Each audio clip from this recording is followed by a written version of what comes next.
Hi everyone, I just wanted to start today's podcast off with a thank you and some voice of appreciation to those who had approached us during EUIC.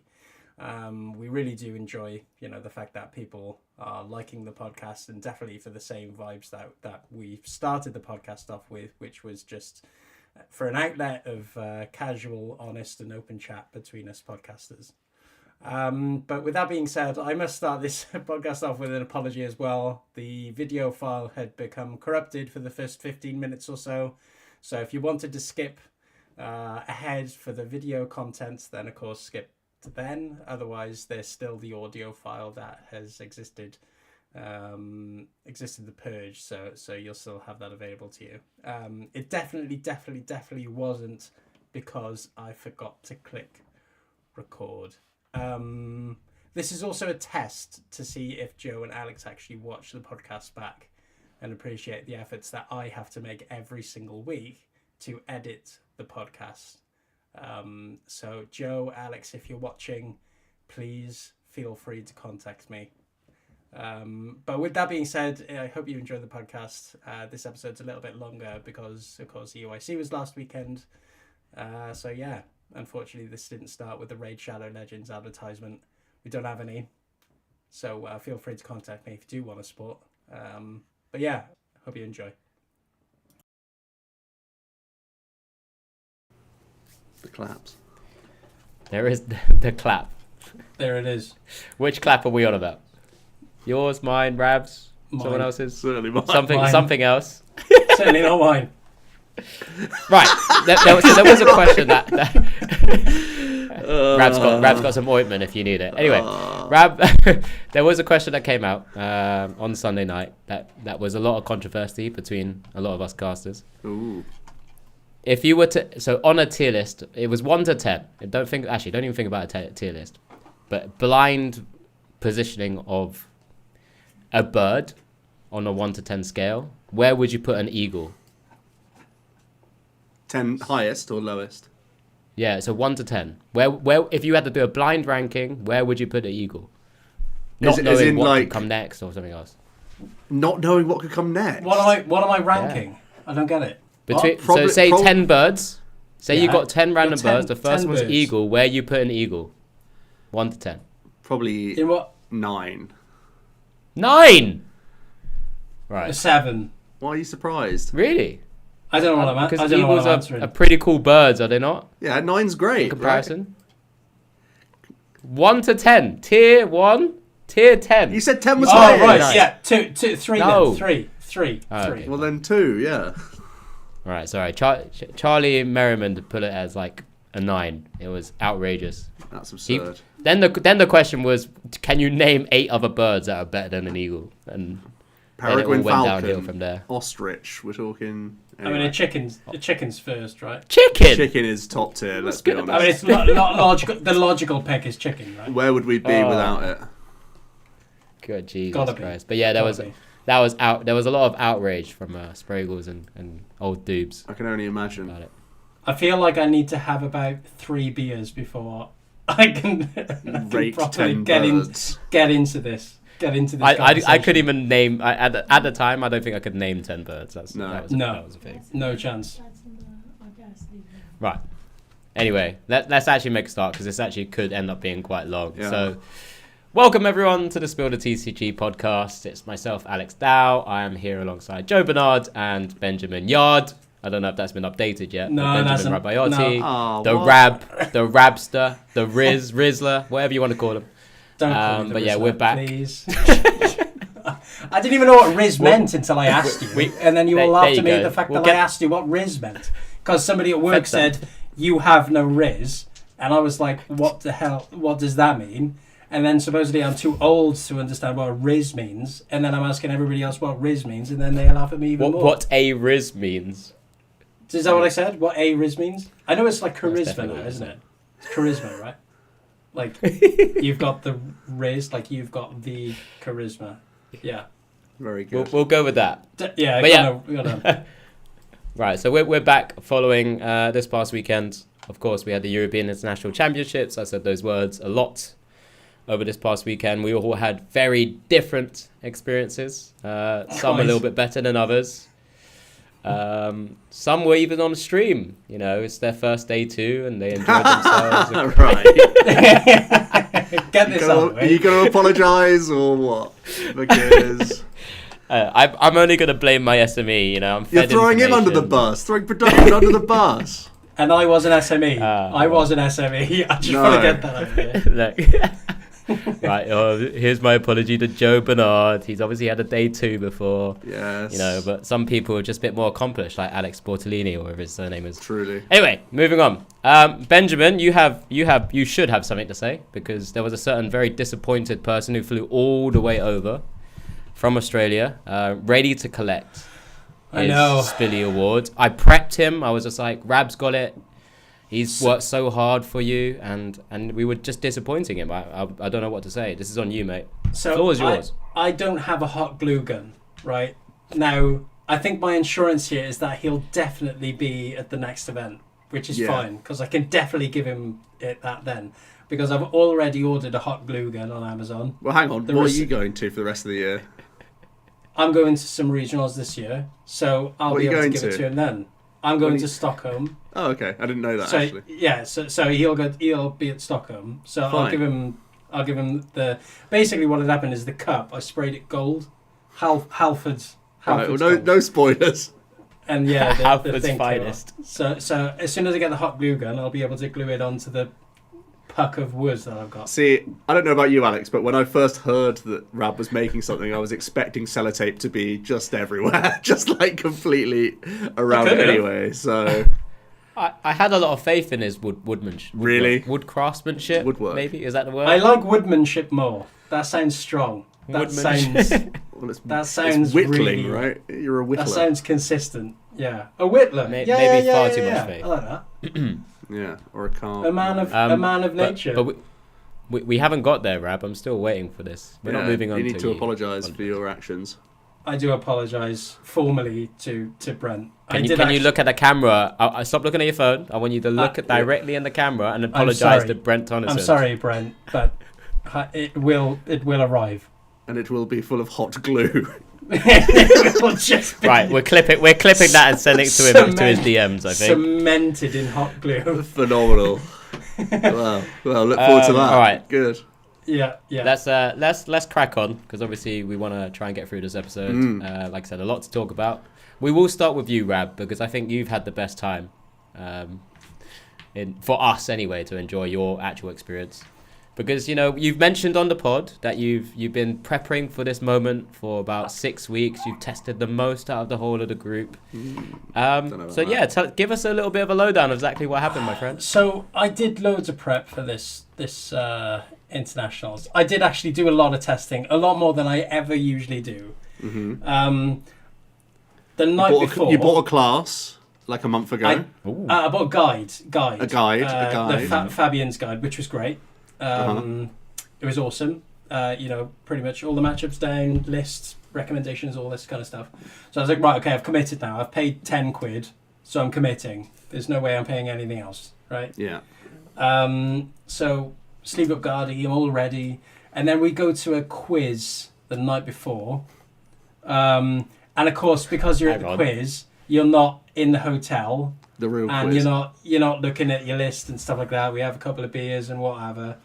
We're chilling out, and I don't look at the list anyway. It gets to the morning. I'm thinking, I've sorted it out already. I sorted it out of the hotel like the afternoon before.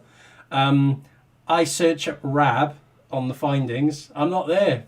I'm not there, boys. That was already hell, by the way. The pairings. I didn't submit the list. I then go up to the counter, and Terry's there. If you're from the UK, you know who Terry is. Terry's a great guy. He's Poker Dad. Terry Shaw. Is it Shaw or Shaw? From Worcester, I think he's from. Or Worcestershire League. He's a great guy. And I say I haven't submitted my list. And because he knows me, I think, a little bit, he just looks at me like... He looks at me like I've just stripped naked or something. He's like, what on earth are you doing? And then I'd say the lines, can you do a repair? effort. Worth a try, isn't it? And he said, and he looked at me straight pan and said, "I'm not repairing 3,000 people." Good point. Like, okay, fine. Also, that's fair enough. That's fair enough. That is. Yeah. So I'm worrying because like I don't know what happens at this point, and because I think I'm out of the tournament. But he said, just there'll be an opening for round 2. But yeah, not great at all. Lost to the old decklist submission. That old chestnut. It's the auto loss for sure. It's the auto loss. But then I was thinking, why don't RK9 just put like a 5-minute or a 10-minute like email out to everyone and just say reminder. Well, who's looking at their emails at like 5 to 8 or whatever it is? Well, plus with the connection that was in the venue. The connection was a big issue actually. Just so many people, and every time we would herd around anyone who got a little slither of the internet. There was such a funny round where someone came up to chat to me, then they got theirs, and I was like, "Oh, please, can you just give me my table number?" So he gave it to me because we were chatting, right? So it was like normal. But then like 10 Spanish guys, they just like mobbed him like zombies, and I was like, "You're on your own," and I dipped. I did feel sorry for the judges this tournament because they got any judge with an iPad just got absolutely mobbed. Swamped. They were the most popular people in the room. I've never had more desperate people than our group of friends asking for my Wi-Fi. When I came round one time, I didn't come back again. No. So I saw Mike after round 2, and I said, I've tried to log into the EUIC staff Wi-Fi from last year, and the password changed, and we were just absolutely gutted. Devastating. Can't believe I tell you what, it was actually the same, but it just changed from 24 to 25. Crazy. And you didn't crack that, Rab? No. I tried password. I tried password question mark. Yeah. I should have tried that. I didn't think of it at the time. So I was too busy losing. Yeah. Round one aside. Yeah, go on. Come on, you can tell us how the rest of it. Any other highlights? Pretty awfully. I mean, I went 0-3. The second round I paired in our Chaladon with Pokemon Catcher and what was it? Lost Vacuum. And supposedly it was quite a popular list with that cohort of players. I think they were from France. They were milling about a lot, and they said they played that style of this just to beat Gardevoir because they all thought it was popular. Because effectively what they could do is knock out a Drifloon or whatever it is I've attacked with Bravery Charm, and then Pokemon Catcher up another single prizer, so they could take 2 prizes each turn. You were a Drifloon double Bravery Charm build. Just I was, yeah. So I was like a more standard Gardevoir. I wasn't like the heavy more traditional. Yeah, more traditional. I didn't test anything with Unfair Stamp 2 busted. Like yeah, exactly. Yeah. So I lost that round, and then third round I lost to a Dragapult, and I forget the guy's name now, but he's a really, really nice guy. And he just hit the absolute nuts against me, and I just like had my cards in my hands, and I just said I can't do anything. I can't do anything against this plain Dragapult. 0-3. Then just went 4-1 from there. Really, from 0-3, I sat next to Bolly at 0-3, and we both looked at each other like, "What's happened?" Yeah. Which was quite funny. But yeah, not a great weekend tournament playing wise. Would I have played Gardevoir again? Probably not. I probably would have actually gone back to Lax, or possibly even played something like Ceruledge, something a little bit more simpler. But it's hindsight though, right? I think this was completely. It's so demoralizing that your run was ruined when it was like your highest effort I think you've ever put in for a tournament that I can remember. And obviously there's never like a 1-to-1 effort ratio value for these things because there's RNG and nonsense, and we're playing a card game. But it's a real shame that you don't get at least a little crumb of reward for the effort you put in, right? I think I probably would have had a very, very different tournament if I wouldn't have got the decklist error. Yeah, I mean that's flustering. And it's and you get punished. You get punished for losing. Obviously. Your lifelines are massive. But exactly. In EUIC, you in a tournament this large and having to get 6-2-1 now to make day 2, which we're used to a different tournament structure for the rest of the year. It's obviously I'm only 2 losses away then from that point. So yeah, it was Yeah, it is gutting, but I had a great weekend though. Yeah, really, you look really like you good took it weekend. on the chin. Oh yeah. I can't do anything about right? it. So I played out. I never dropped from a major tournament ever, just because I had too much fun playing. Especially at the lower tables, I just put my bag down and I said, "Look, guys, we won the moral victory here. We're 0-3, but we're having fun, aren't we?" I can imagine you just like leaning over, doing like high fives, taking pictures, doing everything, like the patter of like, I'm actually enjoying this more probably. Totally. I came up against Reggie Gigas 0-3, and she was a fairly new player, and we were having a great time. It's good lot of fun. Good fun had by all. Yeah, but you two had very, very different tournaments to me. I think all three of us had very, very different experiences. So I did say that. Yeah. Thanks for repeating yourself. Sorry. Am I hosting? Sorry. No, absolutely. Look, it's a shame what happened. It's a shame what happened, but like I said, you seem to have a good time. We all had generally a good time, right? Outside of that, I'm sure we'll touch on when we were able to get together as well. But Mr. No Day 2 Joe Bernard. Right, well. he's still livid. But you generally had a pretty good time, I think. It was okay. Right? I mean, I was in contention. Day 1 was pretty good. So I was 7-1-1 after day 1 with Archhaladon Dialga. It's what I tested the most. I locked in like fairly early because it's probably one of the highest tier simple decks to play. And obviously it won the Champions League, so I was testing that just naturally. Really liked the initial 60 from that list, and ultimately I only changed 2 cards on that list after all the testing I did. I was quite stubborn with that list because I thought it was just so straightforward and all the counts made sense.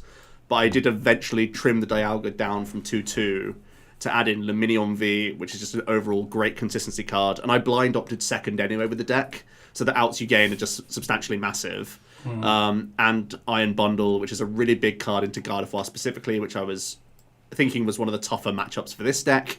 Dialga's a good weapon in the matchup, but they're very good at hand disrupting you and stopping you even getting to Chronos anyway if you don't have the barnstorming openers. And Hyper Blow is one of the cards that at least lets you tick over with the prize a turn and keeps them honest, that sort of thing.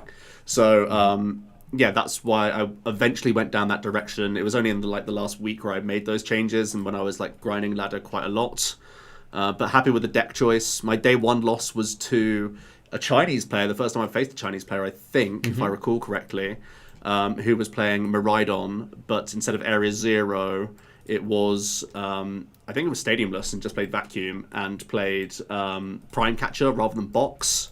I think Caleb and a few of the other of the Americans, if I'm correct, they played a boxless Miraidon as well. I know Caleb got on stream. But Prime Catcher is much more difficult to play around as the Arch build. In the 2 games I had against him, one was just an absolute steamroll. And in the other game, I had an opportunity to weave in Dialga, which I got to V-Star, but I whiffed Count Catcher, which I needed to actually do a 2-turn win clock. So I was able to KO with Iono and whatnot, do the normal stuff. But because they had Prime as always their final gusting card, they just had all their boss outs in addition to Arven outs. So they could always like close game on me. So really like good aggressive 60 in day 1. That was my loss. My tie was to a Clorf, and I think that was just unfortunate really. I had 2 prized boss as my last 2 prizes in the game number 1, which meant the game just extended 3 turns longer than it had to while I was digging for Palpad essentially. And even then I was like still in a solid position but couldn't close the game, which was just tragic really. And then my day 2 I started off with a win, so 8-1-1 was the highest, like that was the best record I set on at the day. And then I had a pretty sad loss in round 11 when it's getting to that sort of crunch time of like I'm starting like with one more win you're in the cash like pretty safely, right? And then maybe even look towards Top Cut. Oh, I should say as well, round 9 I was streamed, right? So if you want to go back, don't go onto YouTube, go onto Twitch because the YouTube run timer is too long. But if you want to see the game, it's on Twitch. I didn't actually realise. Yeah, only the first 8 rounds are on YouTube, but you can still see it on Twitch if you really want to. Where Alex was commentating it, as was Ross, which was quite interesting because obviously they're very biased. They know me very well. We tried not to be. Sure. For moments. Listening back, it was quite biased, but also I was also quite ahead in the game, so I can also like that's also a reflection of the game itself. I don't know why necessarily a 6-1-1 record was streamed. I think that's a bit weird in terms of like tournament focus, but hey, I'm not there backstage looking at all the options. And also there's always a question mark of like, are people on even higher records IDing at that point possibly, or whatever else? Like, I don't... Yeah. It's tough to balance that act of like, should we just take a top table now, or can we just like guarantee them tomorrow, sort of thing. So that is the weirdest round of the day now that we have we have winning in so much earlier in the day now. That is a weird choice. But ultimately I was able to, despite playing quite poorly, I think I made 2 pretty massive mistakes in game number 1. The main one was just simply not evolving. So there was like this one turn where I have the opportunity to basically secure checkmate, or like being a boss away from game, literally just 1 card away from game, with Fez lined up for me because they had pre-damaged a Dialga and I wanted them to KO that card. Because if like it was too big of a threat for them to not KO at that point, I had too many energies on, and it was ready to be KO'd, so they couldn't ignore that guy. So I do a scoop up Cyclone play without playing a support that turn and having Churro in hand. So first of all, I'm tripping for that. But then I also just don't re-evolve, which is just absurd, because then I have to find a 3-piece combo. Even with like Iono to 2 plus Fez plus potential Greninja, I whiff off that. I also could have reloaded. I could have played Nespel to shuffle my deck as well, to have a chance to see the EXs, but there was a reason why I didn't do that, in that I still had 3 Night Stretcher I still had 2 Night Stretcher in the deck, I should say. So I was still, rather than shuffling my deck, because my hand size was quite big, even though it's 2 more live outs, there was like 6 other cards in my hand, so I decided to just dig for the Night Stretchers and missed. But anyway, there was some math going on there at least, for a little bit, but it basically meant I was in the dishwasher of Iono into Iono, and I had to keep Ionoing him because he had Fez and double Cloak. So I never felt comfortable to research, because I knew that if I researched, I just got Iono'd back immediately. So I was trying to Iono to then dodge an Iono from him, but he kept finding it anyway. But yeah, I was still able to win that game 1, eventually found the combination. It actually required me finding Countercatcher, which was quite lucky, off of research. And then game 2, I think I was locked anyway. It did go to time, but I think I was able to cheer up a fish, which denied his win con. So it probably would have been a 2-0 if it wasn't a time constraint situation.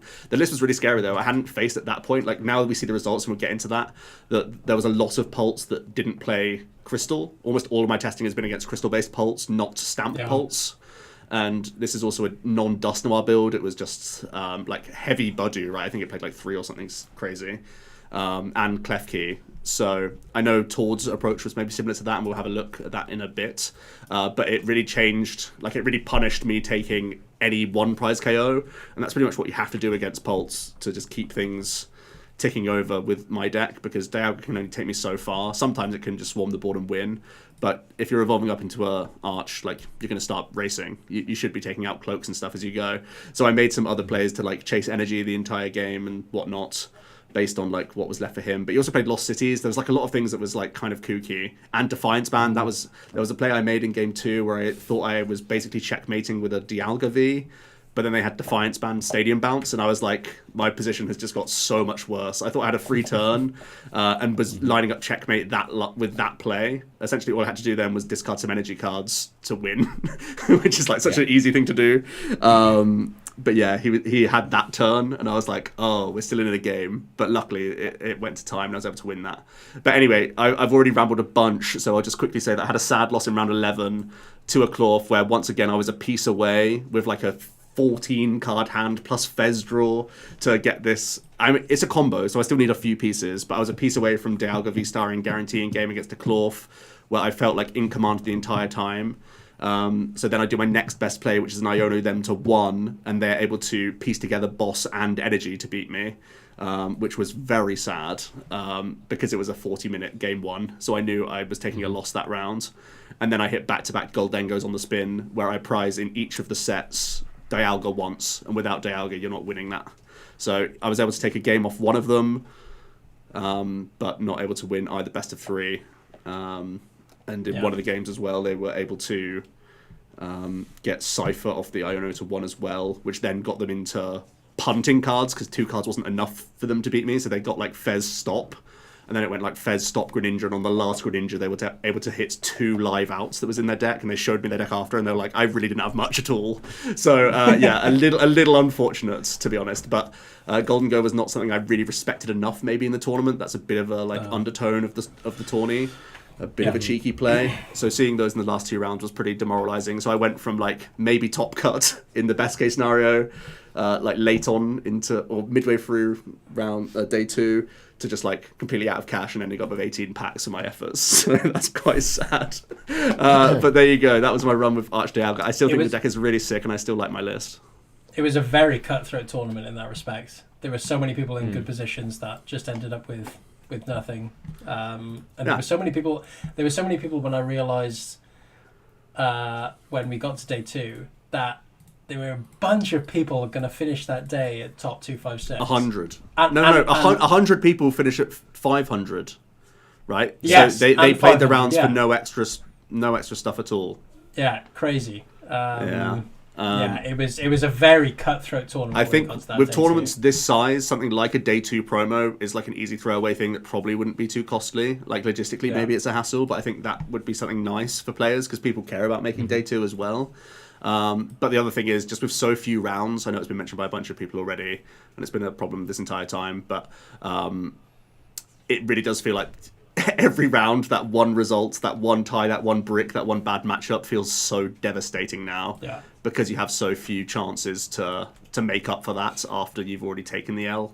So, and people are jumping like 40 spots from a tie versus a loss or whatever else. So I mean, you're trying to comfort people that have made day 2 but made a really bad showing, either because of bad matchups or, like you said, just that one brick or whatever, and you're trying to console them. But I agree but you're trying to say, well, you've made day 2. That's such a big achievement, especially in a tournament like this. But I do agree. I think now that making day 2 is such a milestone for a lot of players now, and I agree in the sentiment that maybe just something a bit more to recognise that day 2, like a promo or just a deck box or something or a hat. It's weird because that says you've day 2'd or whatever. Day 2 hat. No one wants a hat. But anyway, like I love a hat, mate. No, extra prize points. Ultimately, their record is quite weak.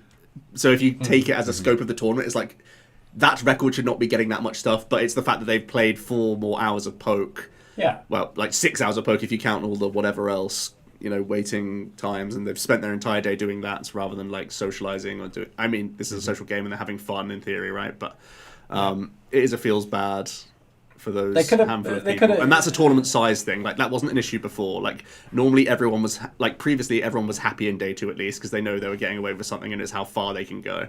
And now it's like they could be the same as people who dipped the day before and went out partying that night and didn't wake up till midday. Yeah, they could have played. There wasn't a cup. They could have played the cup or the standard event. The standard event, yes. Or Cube. Hello. Certainly could have done that. We did plenty of that. Oh, I love Cube this weekend. That was the best part. You battered me twice, Rab. You're the new master. I think we got to hear Alex's story before we get into that. Oh yeah, sorry. I know we can actually first touch on like things we actually ended up doing together because you guys have kind of alluded to it anyway. Pre the actual tournament Thursday, we attended the quiz. That was Xander Bennett's quiz. He's done. He's posted a bunch of tweets about. Well, there was a point where he did like a weekly quiz little like segment for people where I think it was like 10 questions at a time. But yeah, he posted out. He's done it at NEIC last year and I think a few other tournaments. And it's also coming to NEIC this year. And obviously he was able to book this bar where we were able to buy drinks and do this great quiz. It was a mixture of all things poke. So it was like VG, anime, TCG, Go, Unite, all these sorts of questions. Very broad spectrum of knowledge of Pokemon, which was good and bad for us, I think. Because it was Xander, I really hoped it was very difficult TCG stuff, thinking that the room would be full of TCG. So it ended up being like, my scratch wasn't itched for the TCG tough questions because they were like light enough. And then we were kind of just like having to laugh and gamble with the other stuff because we don't know anything nearly about it. But it was still a really fun quiz overall, and he's a great quiz master. Like, he was running gags, doing all this other stuff, and he ran it brilliantly. So for NEIC, it's definitely be something I try and do again. Yeah, props as well. Really, really, really good little event. And a great way to kickstart the weekend, I think. Yeah, as well. And congrats to Freya on the win. Freya, their points were absolutely disgustingly good. I think they must have got 2 questions wrong. Right. They got like 2 wrong. I think that was it, which is absurd.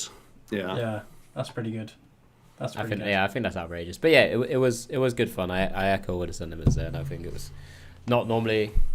I don't know, until you signed us up, Joe, it probably wouldn't be something It feels very organised fun, but it actually was very fun. Yeah, totally. And then of course when time did present itself, we obviously did get together and cube as well. So there was a couple of different experiences. I know you guys cubed during post day 2. Yes, as it were, in the venue. And then while Top Cut was going on. Once I finally got out, we were also able to cube again. And you also set up the Tord and Heavenly Kings cube as well, which is this was all great. Tord. Honestly, I'm a little bit jealous that I couldn't be part of that, but I completely understand why it was. So the Heavenly Kings of Japan, they know Tord obviously because he's just been in Japan and they've talked before and stuff. And then I think it was Robin and Nico as the other. It was Robin, Nico, and Lyda. Yeah. And Jens as well? And Jens, yeah. And Jens, yeah. So those guys all drafted together. And I think you guys were peering over the Japanese guys a little bit more because this is their first experience in Cube. The Chaos Cube, for those who don't know, just very briefly, everything's a one-of, like every Pokemon line. It's the most difficult to draft Cube conceived. Yeah. That's the whole point of it, is that it's like a thrill ride, an adrenaline rush as much as you can get out of Pokemon cards. But essentially, that's what we're going for. And us 3, we've played that cube a bunch of times, right? We're quite experienced in what's good and what's not. But these guys are thrown in the deep end, first of all, having to read English for all of these cards that they may not remember from all eras of the game and all this other stuff. So there's an element of what they recognize as well as everything else. And they don't know what the evolution lines necessarily are, so they can see basics that don't matter or whatever. So their priorities are going to be all over the place. But it meant that we were cracking up over some of their picks. So Daichi and Yoshi had the Cube Koga open at all times and were just clicking translate so they could see what cards were available. That's good. I was absolutely fascinated as to what they were drafting because they were thinking and they were picking certain cards. They were prioritizing Pokemon, and really committing to picks. And then on the other side, me and Dad were just peering over Robin's shoulder, and Robin was asking us for input, and then had a massive backlog and just ended up picking a quick ball. It was not correct at all as well, by the way. It was so funny. It was great. Yeah, generally it was hilarious. I was watching, just obviously with Japanese players and people, they're quite animated as well. Yeah. So you just have all the emotions. I was just watching Daichi just theatre. Look at this pack and go really think about it, and then he picks a multi-energy and I'm like he's drafting open now. Yeah. So I asked oh no, but then literally as Rab just said, I peer over Robin's shoulder and he's like, oh, I'm so confused. I don't know what to pick. And then this literally, Tord eats his whole meal like a burger and chips whilst he's waiting for Robin to take his first pick one. And then Robin's like, Tierno looks really good here. And I'm like, it's a draw 3. What are you doing? The funny part about it was that I was peering over then the second more, and I saw Tord his first pack of the second round. I think had the clay doll in it, and he instantly picked it and then I looked over to Yoneda's pick, and then he's like, oh there's a ball toy in this, and I think it was a Meganium, and he goes, no, it wasn't Meganium, it was something else.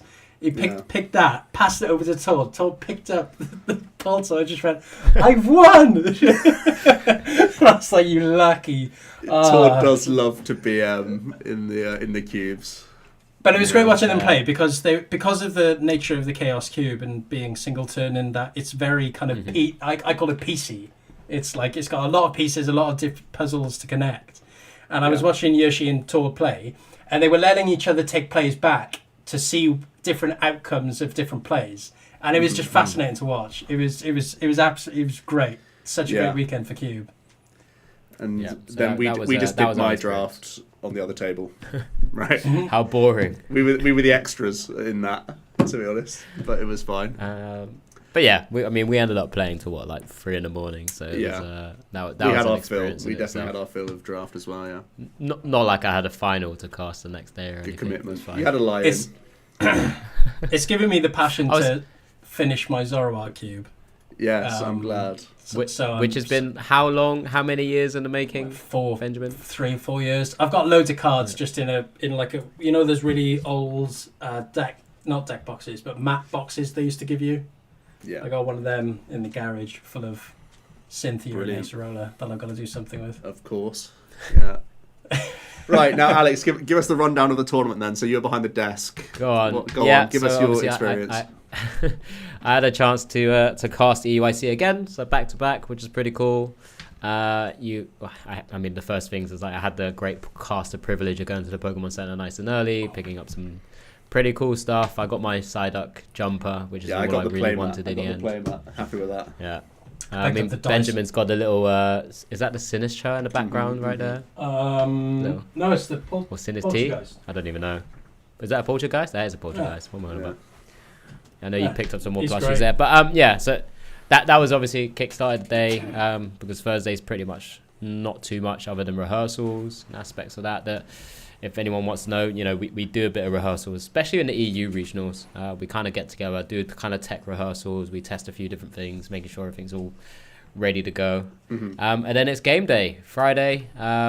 IC, so we're casting literally every round, which is why Joe's mentioned that the YouTube cuts off at round 8. But the very first thing I will say is that was a 14.5-hour day for me. Yes. It's so different to regionals, right? It's so different. It's bizarre. Like, I guess because of the number of players, we obviously hit the threshold to get 9 rounds in. Yes. On day 1. Yeah.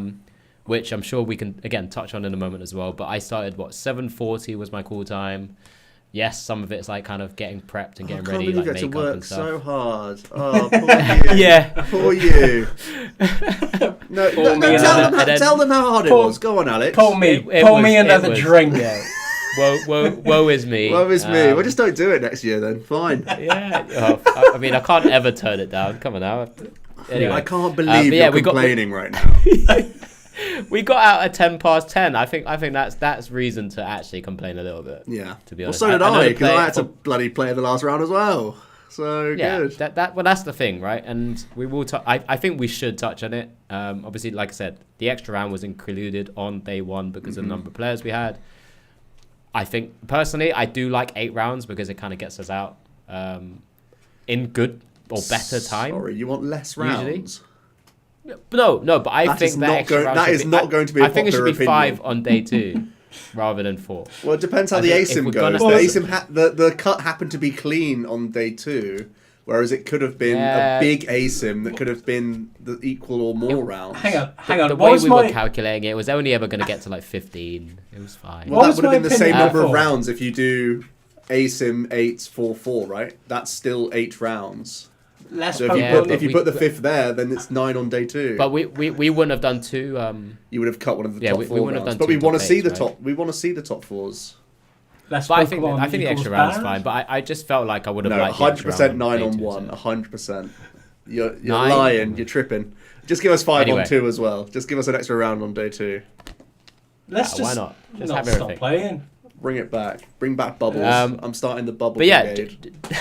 Going back to my experience because I'm shouting at each other. I'm hijacking again. Joe's complaining as per. He literally was just moaning at me about it. Yeah. But yeah, most of my rounds were paired with Mr. Ross Gilbert. So Joe's former partner. He's ditched him a couple of times now. But really one of the cool things, really, you are a horrible any opportunity, bloke, you man. are, Alex Dow. It's like I've died and you've just. God's sake. Remember, I also got to cast alongside Pablo as well. Oh, goddamn fine. You have new partners now. I'm delicate you can have Rab about this situation. You Anyway, carry on. back to your experience. Yeah. So Joe's not had a EUIC for a while. I hate to see it. It's mine now apparently. Ross even said it on the broadcast, which is a laugh. I've done like 8, and I was like, Joe's only done 5. Or You'll watch silly it. Like that. I don't even know. I'm saying. I had Ross for most of the weekend. I had a couple of rounds with Pablo, which is really cool because it's a very different experience. Yes. Obviously, we know with the NA casters, they have their system, they have their way, and us EU have our sort of different sort of mannerisms as well. So it's kind of interesting to throw effectively an analyst and an analyst together. So I was going to say your role is very different in that regard, right? And I guess I'm more likely, I'm happier to be more flexible. Mm-hmm. And it's like one of the things, and Pablo is happy to talk about this as well. He typically doesn't bring back in. I think it's like very much like a play-by-play thing for people to like bring him back into the stream if like he stays on. Yeah. The first time we spoke about it, and if you do watch the stream, we spoke about it, and I was like, "Oh yeah, you should do it because you're bringing me back. You're coming. You've stayed on. Does he just stay quiet? Oh, please." And then the second time, we didn't talk about it at all, and I just looked at him, and then he just with the Pablo way of how he looks, just waiting. And it was like this for like 5 seconds, and I go, "Oh, we're back." I was like, come on. Brilliant. But that was fun. It was all fun. Day 1 was a good laugh. Good. Lovely. Yeah, day 1 was a good laugh. Day 2... Timestamp.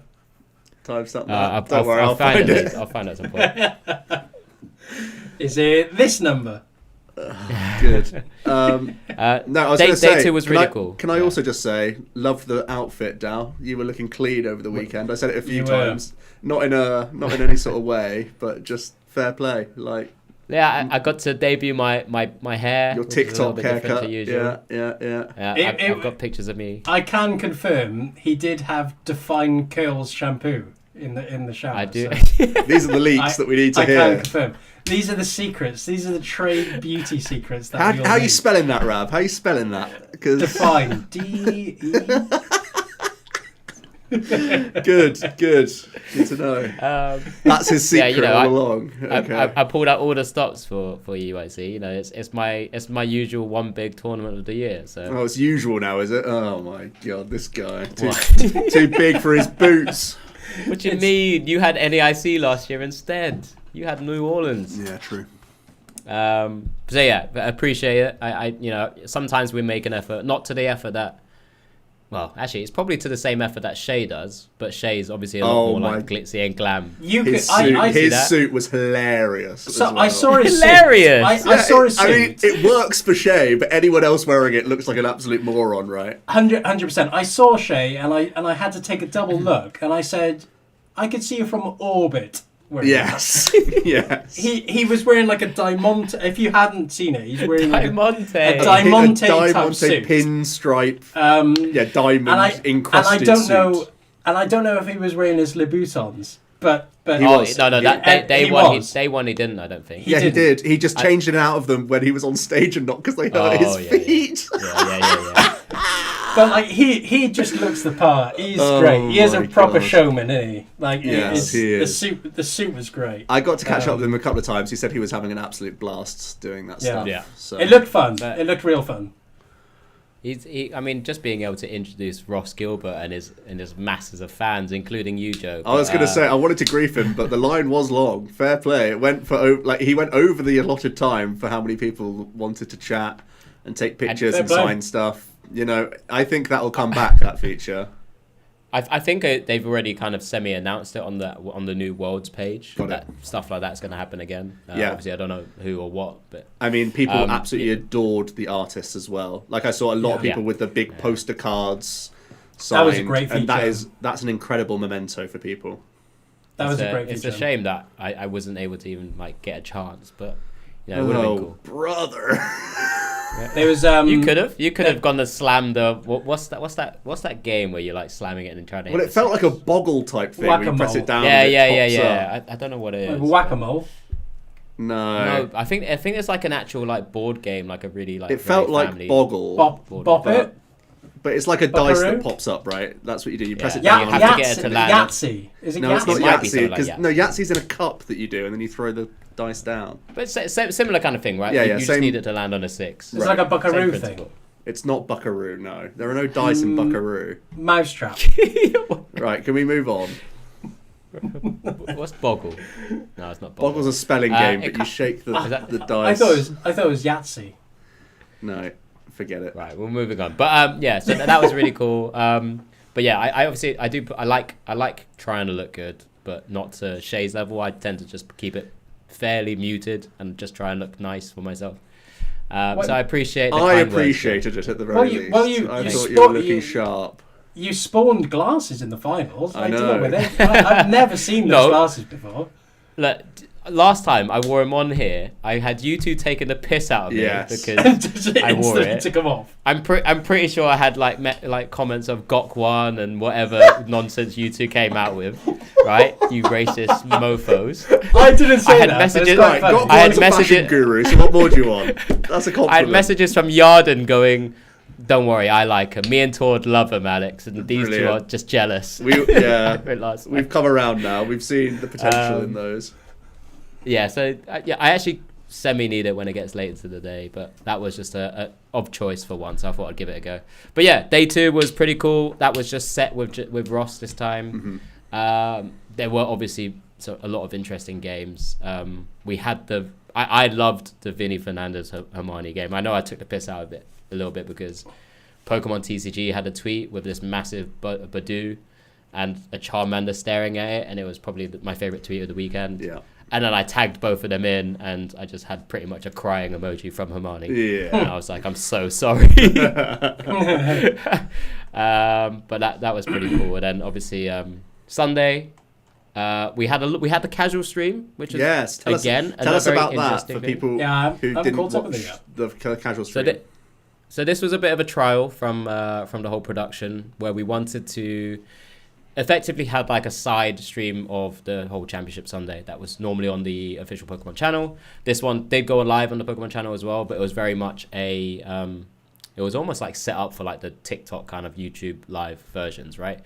But it was an area for us as casters to come together. We could bring people on. I think that's something that they're toying with the idea later down the line. Approved, but it's very much to be it's very much supposed to be like very casual in the fact that we would just have a bit of fun on it. We would go through the very sort of basic motions of what the kind of casting is like. So if I had no idea what's going on Unite, I'd ask them the silly questions and they can give me a sort of more simplified response rather than the very technical aspects you might get on a Unite stream. Mm-hmm. Or if it's like a VG, why a particular move was utilized or why something was happening for the sort of more basic viewers. Right.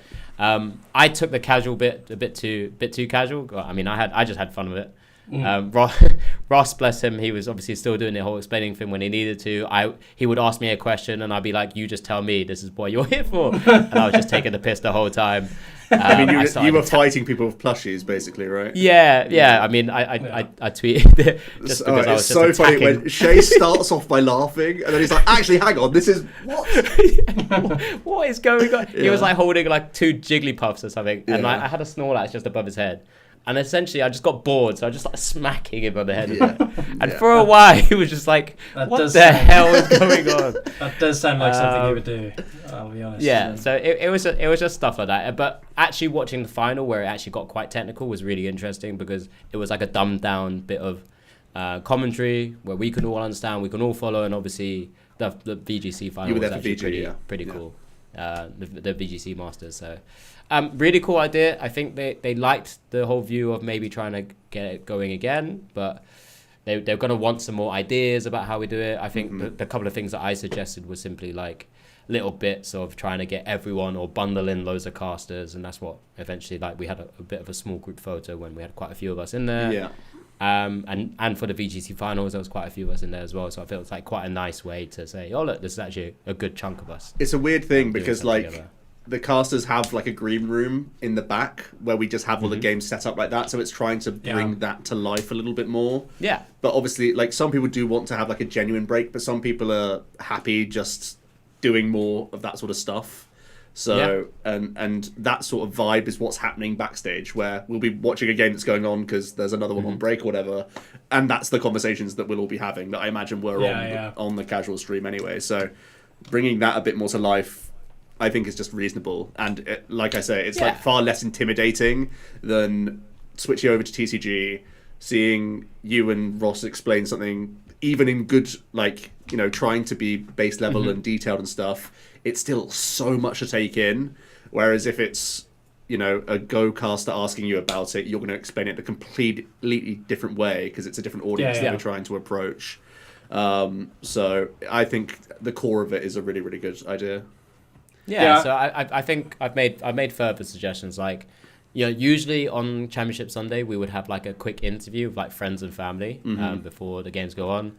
Like, that's like a perfect segment to just be like, come in for 5 minutes. Let's have a chat before your kid goes up and plays the juniors TCG final, or something like that. Or we might get an approved, like, quote unquote top player come in and just like come sit with us for a little bit. It could be kind of fun. We could have a little chat, mini interview and mini just watching the games together. You know, there's so many different things that we could do with it. It's literally just like, how do I think it was it is it the big house, Smash House? How did they do it in Smash? It was one of those, like, the big house tournaments where they just like literally have a massive sofa there. Yes. And yes, they have competitive games, but they literally kind of come in and out and just chill out and relax like that. That's kind of the vibe I was feeling. It's almost like give us a set number of people a pass to just pop in and out, right? I think even players, like we've seen recently, Tord going to Japan, just needing to get away physically from the amount of people trying to hoard him for autographs. Obviously, he's like a unique case, but giving him a safe space to go and just chill. Honestly, I mean, he's on a broadcast, and that's like hassle, I suppose, so he can't properly like switch off or whatever. But maybe the next combo. Bit. Maybe the next bit. I was gonna say, sorry, Ben, just very quick. Maybe my next bit I'm gonna try and like suggest is like everyone brings one friend, or like just keep increasing like the amount of like famous person that quote unquote famous person that comes on and keep trumping each other. Be quite funny. All of a sudden, like I pull on tour, but then I don't know. Lee suddenly brings Wolfie in for for some strange reason. A new challenger arises. Like a Wolfie Tord commentary over a Unite game is like amazing, right? Imagine that. Right? It could be hilarious. Sorry, Ben. Apologies. No. I was just going to say I managed to speak to Tord for a bit this weekend, and I was asking him all about his experience in Japan, and it just sounded great. Yeah. Just sounded like so much fun. Their tournament structure is so wildly different to ours. They all have their own one, and they all have to start like at the same time, but everybody has to be set up and ready to go. So if somebody's in the toilet, quite similar to no. Like if somebody's in the toilet, they wait for them to arrive back at the table, set up, and they all go at the same time. Yeah. So this there were 3 time slots because of how many people were at the tournament. So there's 3.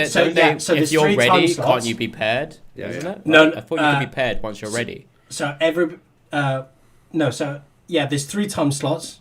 I feel like you weren't listening, Rav. No, I was. I was talking. He was talking about how the games start like individually, not like the times that he goes and stuff like that. I was listening. But it sounded good. I was listening. It sounded crazy. Never going to talk to you again. Yeah, I know, yeah. Get it. Anyway, multi-energy next. He asked me what my deck did in cube, and I said nothing. Yeah. It didn't do anything. Oh, dear. But yeah, so then the very last thing for me, outside of hanging out with the casters afterwards, was I did get a chance to do Masters Final again. So back to back at EUIC. The usual final that you get. I did EUIC final again. Shrug, whatever, really. Just I was hanging on to the coattail of the Wossie, okay? True. Like the Ross gets the Masters final, and I'm just there with him. Ross and the rest. It's been like that since 2016. That was the group name initially. I'm one of those. What's hanging on to like a mantine? Is it like a remoraid? Like suckling on the side of it, or like one of those dreepies on the like Dragapult. Like a little barnacle. Yeah, just clinging on. But the yeah, final that was not the best, but it was hype, right? It was an interesting final. So the names were incredible. Natalie is Ryuki. The matchup in theory should be quite an interesting one. Yes, I agree. Donk aside. Yes. And we kind of got that, the back and forth and kind of the unique gameplay in game two. Yeah. But game one, because we couldn't actually see Natalie's first turn properly, as it was kind of still doing the whole spinning thing. Yeah. We just about saw Natalie's hand like extend for a pass, and I was like, "Hang on a moment." But, There's suddenly an Arven being played, so that was he finds fish right from his search, he pops that out the deck, but you didn't know if it was Natalie going for like a start the game type like exactly, you'll go or if it's And then suddenly Arven comes out, and then I'm like, Ross, stop! Look what's happening. This is actually not what we expected. Yes. And game 3 was obviously very similar as well. And I tried to call it at the start, but one of the things that we have to in that moment, we can only be like hype people at that stage, because things are going to happen so quickly. You know, we see the board. We saw Natalie's face as soon as she put the Dreepy in the active's position, because you can basically tell that she's in a bad spot. And as soon as they flip it open, and I'm like, that's a guru. Well, Ryuki does this as well, right? Before his turn. Yeah, he's praying before. But he knows, he's doing this to say, if nothing's prized, I win. That's the prayer, pretty right? much. Or he knows that he has game in hand immediately. Well, he was also praying for not a second Mon coming down, right? Yeah, it was just before they started the game. So was it before set? I thought I thought he'd seen his hand. It was as they were setting up. So Natalie did the prayer motion, and then he did. Oh right, okay. So they were both. Well, that's very cool, actually. It reminded me a lot of, and I think you're so right, Alex, that all you can be is hype, and it worked really well, because it reminded me a lot of a regional that was last year where Christian Fontenot won in a very similar way, whereby it's not simply an attach or something like that. They do have to work a little bit in order to get it up and running. This kind of wacky combination of getting the knockout. It's not as easy as just putting down an S-ball. It's like you still have to go through the sequence. And finding the Pokemon, not having anything prized. So it all has to fall into place. So it did work well. It's generally over as soon as he opens Oranguru, right? The only way he loses at that point, and he had his Hisuian Heavy Ball in hand because he immediately went to his prizes. He would have to prize like one of the Brute Bonnet or something pieces, like one of the Ancient Booster Energy Capsules, for example. All three of them, for example.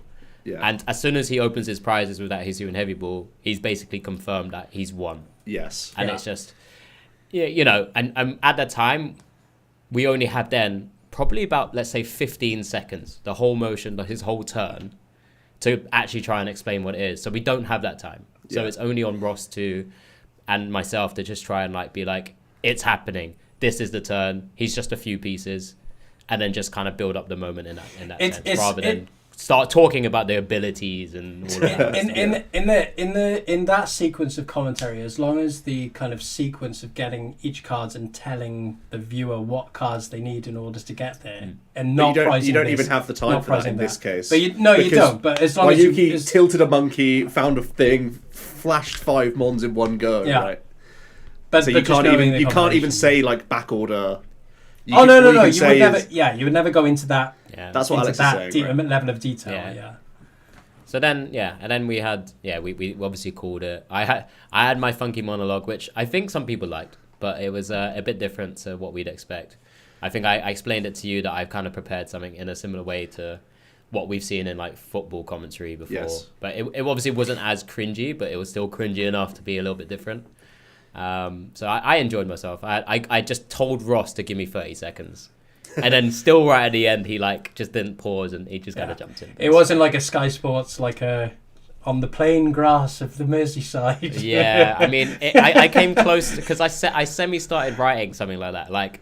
Literally, I think I told you guys something about, from the land of the rising sun, that kind of thing. And I was like, this is awful.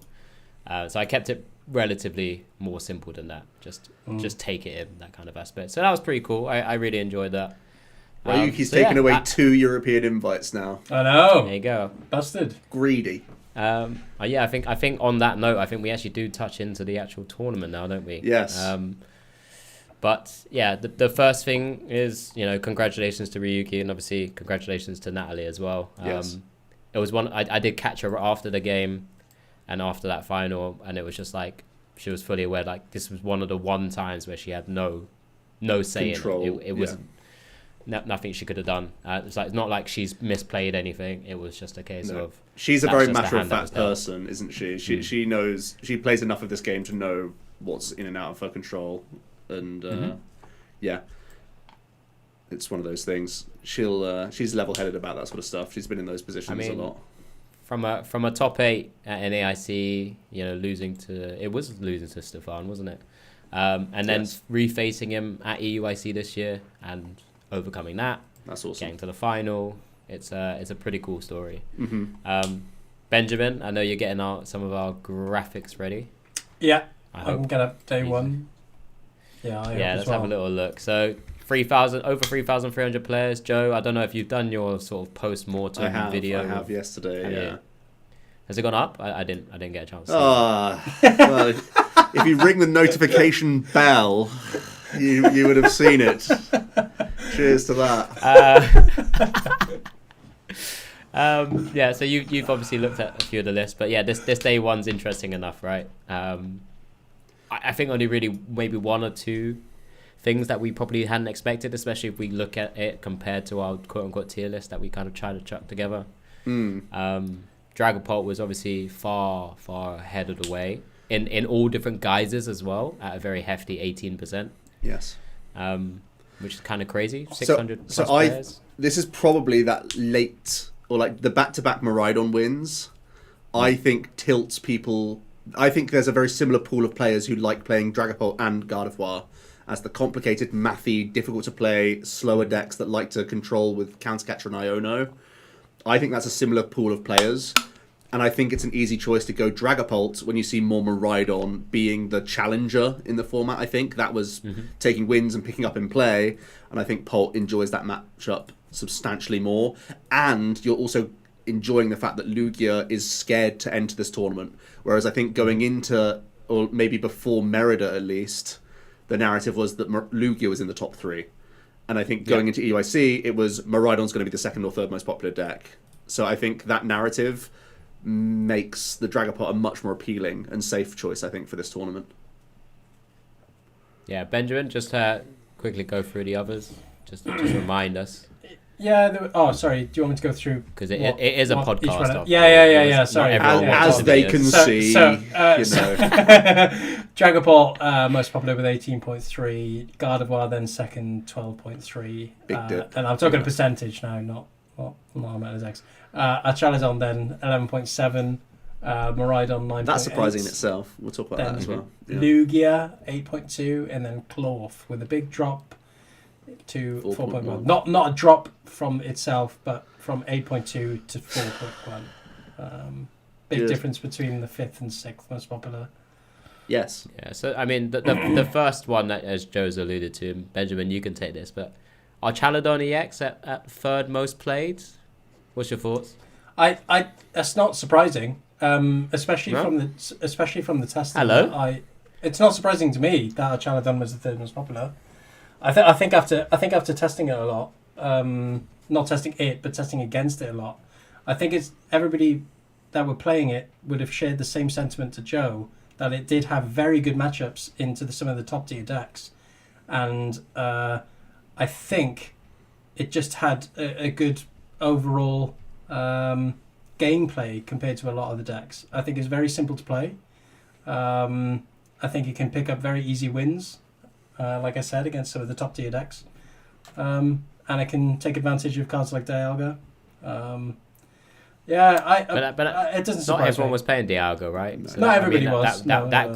That group of 393 players or whatever it was actually encompasses both just the pure Archaladon decks and Archaladon with Dialga as well. So obviously that buffs up numbers, sure. I mean, I guess my view is I didn't ever see it being a number 3 most played deck. We know in the UK from Birmingham that it was quite popular anyway, and it had a decent or maybe good conversion into day 2. It just never really kind of reached those upper echelons of actually winning a tournament. I think is it Puerto Rico it did okay actually. I think was there something that actually done all right into maybe top 8. Yeah, and further. It won, right? Yeah. Oh, it got second. Did it win? Sorry. It got second. Because Miraidon had back-to-back wins, right? Yeah. I lost to Miraidon. Yeah, it didn't surprise me. So a straight build and a Dialga build both cut. Sorry, just to jump in there. Yeah, I guess my surprise is the fact that with a back-to-back wins, yes, it's got a bit of a target on its back, but how much of a target can you really have against Miraidon? Miraidon was still sub 10%. I thought that might have finally really surprised me. Over that's I'm surprised that Arch is top 3 purely because I thought Miraidon would be like 15%, like the Raging Bolt that we saw at NAIC last year or something like that, where it's like the go-to aggro deck and say less, because people like playing fast, aggressive decks to win in best of 3. Are you saying that you would have expected Archaladon and Miraidon to have swapped places in your eyes? So no, I think at 11 Arch is still fine. Like that's not crazy, but I just thought Miraidon would take a lot bigger share. Oh, okay. Yeah. Fair enough. But Arch, like you said, Rab, I think you can discover that its Dragapult is fairly easy, especially with Dialga. It's a big problem card for them. The risk for the Arch player is the Gardevoir matchup being not the best. But we're seeing Black Belts training. We're seeing Bundle. The traditional. We're seeing, like I say, the traditional Guardy, right? Because the newer age one, which was the whole Fezandipity and Monkey Dory one, I think is a little bit sketch still. That's better for the Arch players, you mean? Yeah. So, yes. So sketch into Archaladon. Yes. They lose percentage points without Drifloon. Yeah. Yeah, we saw that on the stream as well. I think it all depends on the Gardevoir build. I think the Archaladon doesn't have as bad of matchup into Gardevoir as... Why are you all laughing?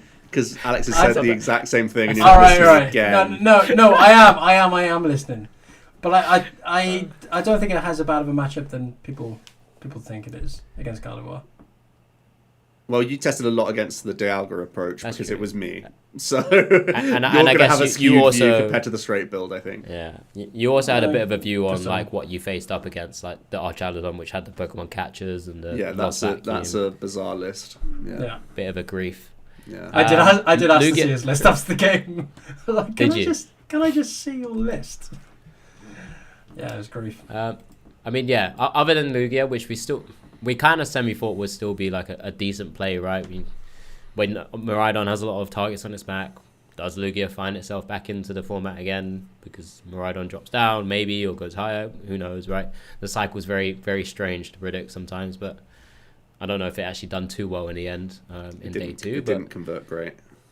Yeah, we'll look at that. So, but it was still heavily played, and the big drop is kind of very interesting. I think that's fair.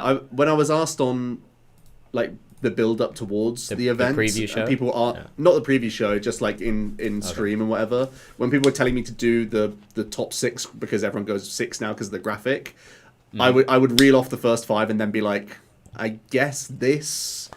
And I was like between like Clorf, Charizard, Bolts is just like these have been popular in the past sort of thing. Mm-hmm. So if I had to lay my hat on it, I probably would have lent towards Clorf as like that 6th, but that drop off is indicative of people thinking that the other 5 are the top, and then like if you're feeling fruity, you go for something else. And then you've got the best of the rest there as well, Rab, right? Yeah, it's on the same page. Yeah, there you go. Dengo much more pop than I expected. I really have underestimated this archetype, I think. Goldengo 3.9. Do you want me to rattle them off? Goldengo 3.9. Go on, Rab. Raging Bolt 3.8. Ceruledge 3.4. Zard Pidgeot 3.1.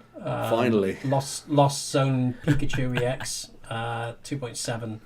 And then Snorlax Focused Control 2.3. So I guess the first thing you've already touched on, Joe, got Golden Go EX. Obviously, no one expected a particular testing group to be bringing that deck and wider to this tournament. I mean, it was the story of, or almost the story of. I feel like it was one of the decks that we showed the most on stream. Actually, I mean, one because we had Henry Chow come on and not play Gardevoir. Yes. He was playing the same archetype, same list as the kind of straight Golden Go and +4 support Pokemon, as it were, in that list. Yes. That was like round 2. We had Grant Shen come on and play the same list. And he was doing fantastic in day 1 as well. Or did fantastic in day 1 as well. Finished top 32. And then, of course, we had the undefeated Xander Pro going into cuts with the same list at the same time. And then there's obviously a bunch of the other guys. I think like Rahul lost it. He lost his winning in to get into top 8. Vic. Yeah. Kian, who beat me in the last round.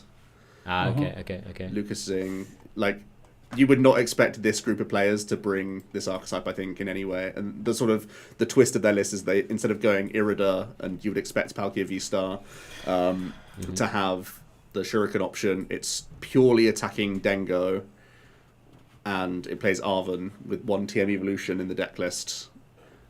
So that's the main twist there, and it's saying that with the Monkey Dory, right? Yes. So what I called out throughout the tournament, and I felt like it was probably more a Monkey Dory tournament than a Badu tournament in the end. For sure. Obviously, as one of those easy, quote unquote easy, like ways out of a Badu or into like reaching additional damage, because it felt like every deck was utilizing Monkey Dory as its Badu counter or beyond. I know we'll look at some of the lists, like Vinny's list, for example, but in some cases it is the star of the show in Dragon Mirror situations, or really good at punishing Gardevoir, or set up math against the Dragapults, and in this case it's the Golden Go. That was like a thing before, though, I think, even in Irida builds, to be fair. But yeah, it's a hell of a card right now in the format, and all sorts of decks are taking advantage of it. And I think that's going to be more and more so the case. Also played 2 Churro, so obviously like this list is a lot of respect to decks that want to try and like punch you and then set up math, that sort of thing. So you have a few avenues of attack there. And Dengo has decent stats into the Miraidon obviously as well. They can still like hands Raichu and do this other gusty stuff, but you can always, with this list especially as well, you can Fez and then Churro it later as well, so you don't give them that easy like last couple, so they have to Raichu twice to get through 2 Goldengo, and that's like a real problem. So I think that was one of their key things, that you farm basically Draga and Miraidon. I think that was probably their 2 targets if you had to pick. And they target Arch, right? You're really good into Arch. Yeah. They only have win cons, I think, if they play Dialga. Without Dialga, I think there's no win con. Even if they play black belts, it's too hard for the Archers to like keep up most of the time. So you are targeting those 3, I think, with Dengo. And like just inherently, you have that draw engine that can see you through random nonsense matchups as well, I suppose. There was also the Ceruledge EX, Ben. I know that was the other deck that was. We kind of touched it on the pod a couple of times, because this was like, this is going to be the deck for me before you bought the guide, and it didn't do well, did it? We can move on. No. Fine. Moving on. It's insane. Hang on, can I just say, it was insane that it was like the 3rd most winning City League deck, but it is just a fun deck, really, isn't it? It's just a fun deck. I mean, the one I am surprised that there was more Ceruledge than there was Zard. I'm definitely surprised at that. I mean, maybe. But I guess content creation actually does meta manipulate, because everybody puts Zard as a D tier. But some people do actually ring the notification bell and listen every now and then. Do they? By the looks of things. Charizard Pidgeot did top 32 though, just saying. Yeah. And Arnie had another good result with it as well in top 64. So there were still some ride or die Zards. There was some funky builds. There was Dragazard as well, I guess, wasn't there? Dragazard was that Oscar ninth? Madsen 9th. Yeah. That was a good result. We all said pre-EUIC that this was the build we preferred, so it's cool to see some validation for that list. I know Jesper played the same 60, I think. Yeah, we had him on stream. Day 2 performance as well. So. It was Jesper and Oscar, right? Yeah. They're the sort of me again, Rabbits. Okay. They're the sort of champions of that build, aren't they? Really. So the main, if we scoot over to day 2, it's like basically all the same positions. Guardy having a good time of it, and then Dengo taking up that slot for Lugia that kind of suffered, but pretty much everything else is in the same position, right? Yeah. And then it's Draga, Guardy, Archaladon, Miraidon, Goldengo, then Clorf. And then for best of the rest, it's Ceruledge falling off and Bolt having a bad time but just clinging on, and then Gouging Fire sneaking in. Gouging Fire snuck in. Well, 8 of them in day 2. Also came on stream as well. Who was piloting that, Alex? Nino Andela. Okay. Finishing top came 32. 32nd. Yeah. I as I like to, I also asked for some additional data. Some of the decks that we didn't pop up onto the graphic as well. A couple of ancient box in day 2. One of them are one of our friends. Shout out Tim. Yeah, we tested together. One of your favorite decks also made day 2, and I know you're currently building it ready for a challenge. Above apparently, me, which is quite annoying. So Hydreigon EX made it there, which is kind of funky. There was a few Iron Thorns floating about. I know Toby Clark played it again. Well, that's no surprise, is it? Yeah. His first 2 rounds, he hit 2 Lugias. And it was just like rubbing his hands. Yeah. I guess I'll win. But yeah, I mean, I like looking at some of the more obscure decks that make it into day 2, obviously, rather than just flicking through the whole Limitless list. It was something I grabbed earlier. One list that you may breeze over just because it only finished in top 128, but Mateusz played the Palkia Dustnoir, and I would always respect his opinion on a deck list because he is very good at constructing lists, and he's done well with Palkia in the past. And he's done well with like all these other lock strategies in the past. So this is really interesting, and it's much thicker supporter line than the previous iterations of Palkia Dusk, less Pokestop reliance. But this is definitely one that I have my eye out for, because I think there could be definitely something here as like a hidden list. I know we've sort of not respected Palkia Dusk before, and that was because we thought it was this quad Pokestop that gets worse. But this gets to use Budu, which stops people candying, which then gives you the opportunity to Shuriken. And I don't think it's going to change too drastically. That there's going to be like a bunch of Manaphy anyway. And if you do, you just blast them. So I think there's a lot of potential with this list. It's something I'm going to earmark for my next bit of testing, I think. For me... Go on. Sorry, go on, No, Ben. You go first. You go first. I keep going ahead of you. There was one deck that I did prime my eyes on as soon as I saw it, which was the Noctowl Terror box, which was just right. I know it only made top 500 and something, but it was Connor Finton right at the bottom of the list, I think, wasn't it? Cheeky. No. It was Jan Patrick Strawmeyer. No, that was actually 312. It's just a play on what Tord brought to Japan. But different Rondo Mons. Yeah, fun to see them. That's definitely better post-row. I've started playing some post-row just the other day. It seems ridiculous post-row. I was playing, I was testing with Jack at day 2. And I was just trying so hard against it, but it is very, funny thing was, problematic. The difference between my first best of 3 with the deck and the second was so crazy, because the first time I was like Noctowling and being like, I have like 18 different lines here. And it's like figuring out the whole game state from your first Jewel Seeker to figure out what you have left, because it's so finite on its resources. Like it only has like 2 Night Stretcher in the list, and that has to sort of see you through with your energy and your Mon usage. But like you said, Rab, it just brute forces out some of the craziest attacks in the game. It's so aggressive. It's so aggressive against anything evolving. It's just so, like I said, it's just so problematic. I was playing for Alligator against it. N. I was playing what else? The Belly Bolts. It's just no, I didn't manage to play any hop stuff. I do want to though. But it was really, really, really good into literally anything evolving. Yeah. So no wonder they played it and got to where they did. That's so bold, though, because, I mean, that deck only came out like a week ago, and they were like, yeah, let's run this bad boy. And it worked out. That's pretty wild. Let's do it. Yeah. And part of the reason why that deck's so good is the Nuclear Fairy as well. But anyway. Yeah. Anyway, back to you. The only thing I would touch on is, I quite like Lost Box in this scenario. You like Grant's list. He's got quite a good balance of non-item options with the Stadium choice and the Jet choice, and the 2 Jet energies. Yeah, so I feel like maybe even 2 Crispin. Honestly, I think with Hands and Drago, Gigas, it feels pretty good, and there's upside with Peak and Greninja. I could see there being an extra copy, to be honest, because I feel like. Well, it tends to sometimes typically have a bad time into things like, I don't know, Dragapult, right? Because of the damage manipulation you often get. Yeah. But if you can turn that matchup on its head, maybe it's having to use that Regigigas, which is what I had expected anyway. Yeah. Which is a surprise, because I've seen some lists now as I'm flicking through just not have any real out to it, and you're kind of just having to rely on the Pika and the Iron Hands. But I feel like something's there to still kind of still do something in this format. Yeah. I quite like the deck.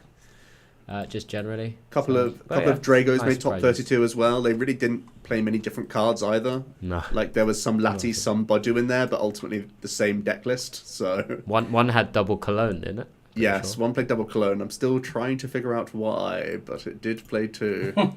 Was that the highest placing one as well, if I'm not mistaken? Yes. Yeah. Double Cologne and then Lati and Budu. Answers on a postcard. I'm trying to figure it out. Yeah, so we did end up going from what 3,300 players. It was 360-ish in day 2, 360 in day 2. So just over 10% of players made it into day 2 on that incredible sort of 6-2-1 record. Now you have to go right 360. And then I don't know, Rab, what you've got up. I'm assuming you have top 8 ready. Just I have top 8. Scan yeah. at. So we had a clean top 8. You know, we were trying to do the calcs as we always do. It's probably the most sometimes really fun to speculate. Obviously, you can't always say, "Oh, this is going to happen on stream," but we would like, "Oh, you could speculate if so and so had tied and so had the game's changed." We could have ended up, I think, potentially with a maximum of like 15 players in an asymmetrical cut. But the way it landed, it was actually a clean top 8, which is again good and bad, right? We kind of like it in some way, shape, or form that it was pretty clear and that we don't have a certain number of players in top 8. The nightmare is above 16, but it sounds like that wasn't. We weren't really ever getting there. We always like anticipate being prepped and ready for a form of asymmetrical cut in terms of what we're going to show on stream and so on. But this time we went round the route of 2 top 8s and then 2 top 4s on the Saturday. That's good. So we adjusted, but the top 8 was pretty unique, right? Yeah. Some things that we hadn't expected. Couple Snorlax is a big surprise. Go on, Rab, you give the full breakdown for everyone. No, I can give the full breakdown. So there were 3 Dragapults, only one without Dusknoir. Then there was 2 Snorlax, 1 Archaludon, 1 Goldango, and then 1 Clorf Terrapagos. Yeah. So I think we expected Pult to do well. Vinny's list is a surprise, and it wasn't just Vinny that did well with it as well, because Gabriel Fernandez was able to win the seniors division with the exact same 60. So 2 very good players, but also a list of great pedigree there, where you forego the Dusk altogether. You have a few additional strong basics in Klefki to disrupt aggressive archetypes. You've got Monkey Dory, which is really good for mirror, and just even more like damage control that you have on top of your spoons. And there's the double Budu in there as well.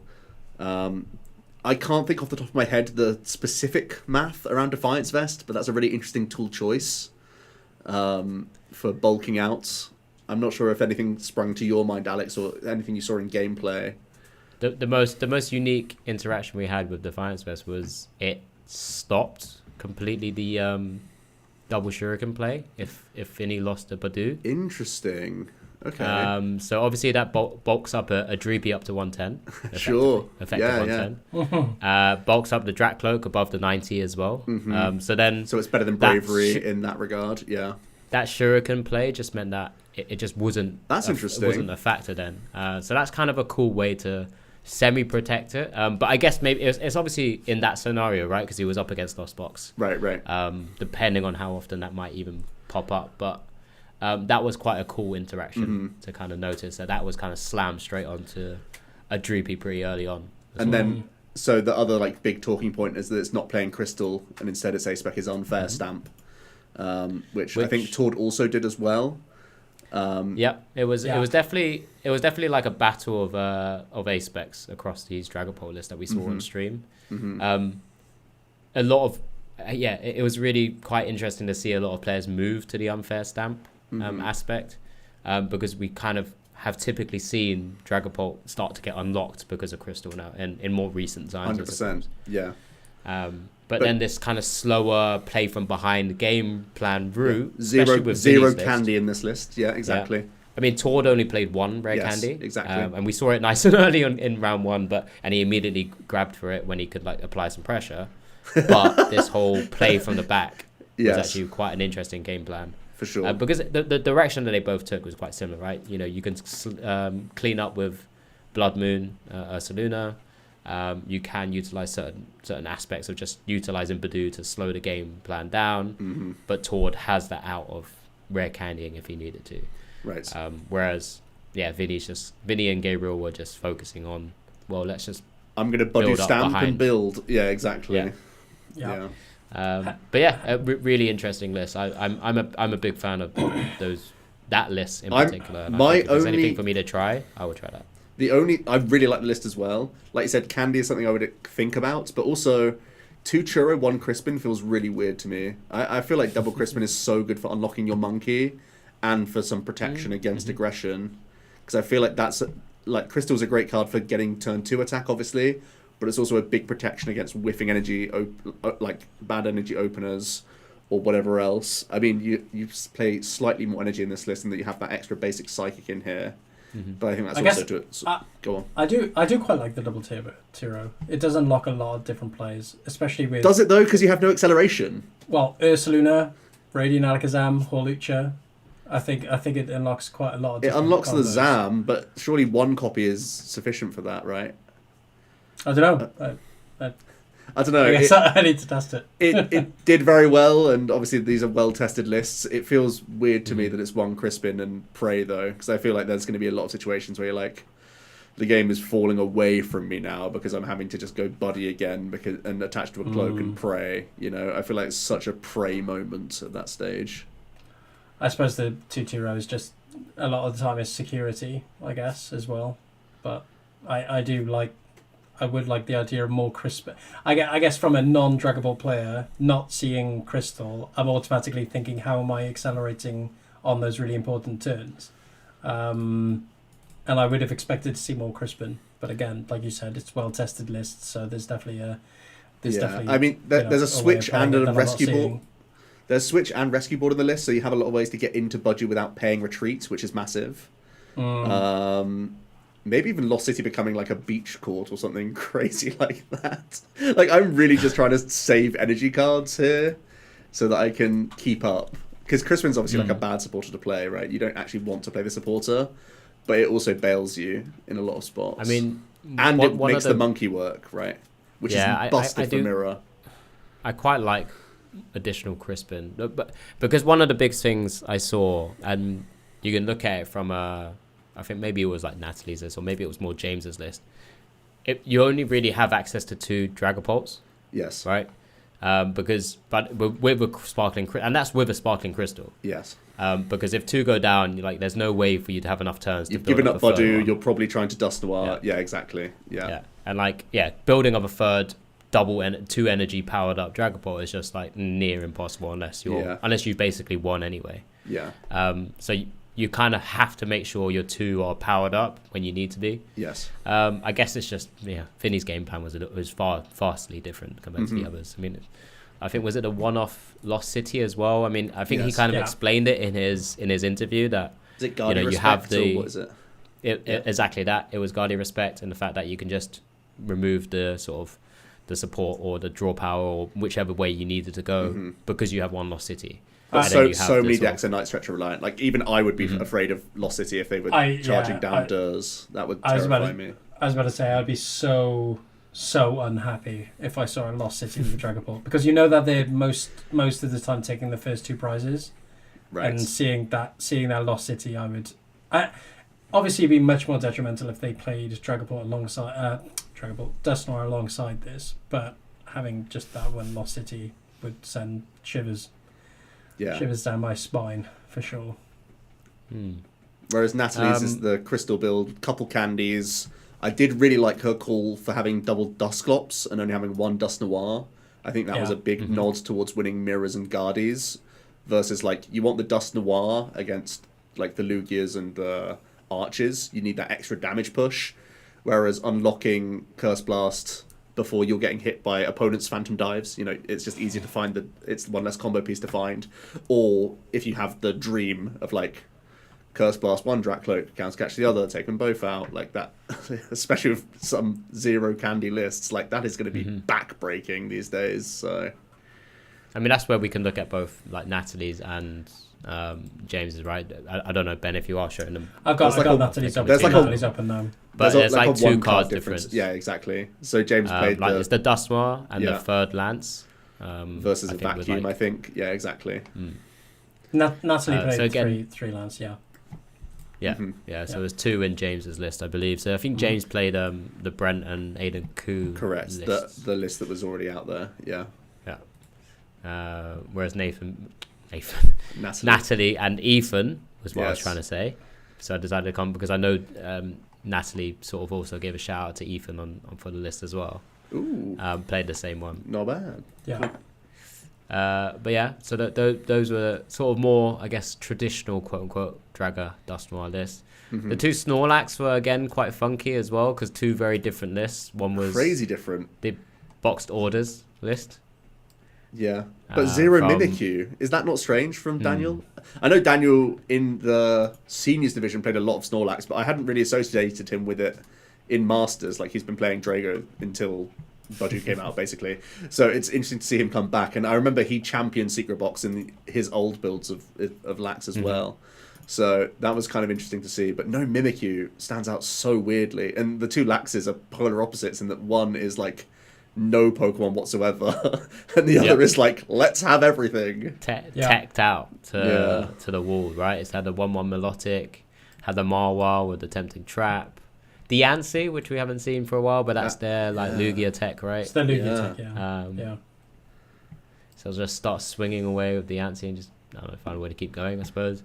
But yeah, this was a big surprise, right? The fact that there were 2 Snorlaxes in top 8. Yes. It's very difficult for them to often progress beyond that when you're a Snorlax player, unless you reach into a very good matchup. But we also saw Natalie play it super, super well against. Was it Simon? Can't remember. No, sorry, Roan. It was Roan. Yeah, it's Roan. Yeah. Because then was like the whole shenanigans of like popping Dustmars, the whole Iono plays, and then kind of just making sure the damage counters are kind of laid out very nicely to take. So it was never knockouts. A good play with Penny or anything. Yeah, exactly. Yeah. But that's what happens when you play against Dustmar. Really, it's a bit unfortunate. Yeah. And then I think Daniel went into the Duraludon, right? Or the Archaludon, I should say. Which is a pretty poor matchup when you don't have the Milotic the Roan played. Yeah. I've had experience in that matchup. Cyclone, Palpad, double Churro, 3 Iono to boot, like bundle, what more do you want? 2 turns if you want, why not? Like, forget it. Go on, Ben.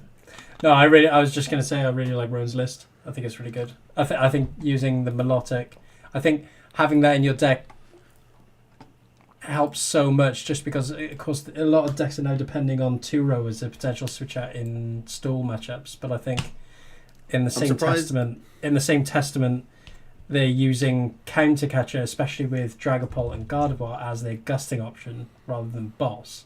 So less boss, more Counter Catcher, meaning that Milotic, obviously can't be gusted out as easily. So essentially, from what I imagine, is baiting the 1 gust option on the Rotom V and then slamming down the Feebas in the Milotic and going, well, can you deal with this? I mean, this doesn't play Thorson, right? So it's not like a bait of a boss really matters because Arch plays 3, right? Oh no! What I was saying is that it's the if you ensure that they're using the gusting option on Rotom V. Oh, they shouldn't be, and then putting down the Feebas. If they have a brain, they're not going to do that. Yeah, but it might be their only option to use a switch, right? To switch out. What? You just bossing up the weirdest, the only thing that's strange about Roan's list is that if you're playing, Ascension's bad though, right? Because then Milotic's active. You don't have been out to spot. It's weird to see Jet Energy and not Mantine. I feel like Mantine is really good if you're going in a slightly energy heavier list. That surprised me. Yeah. But very Pokemon heavy is not something I expected. No.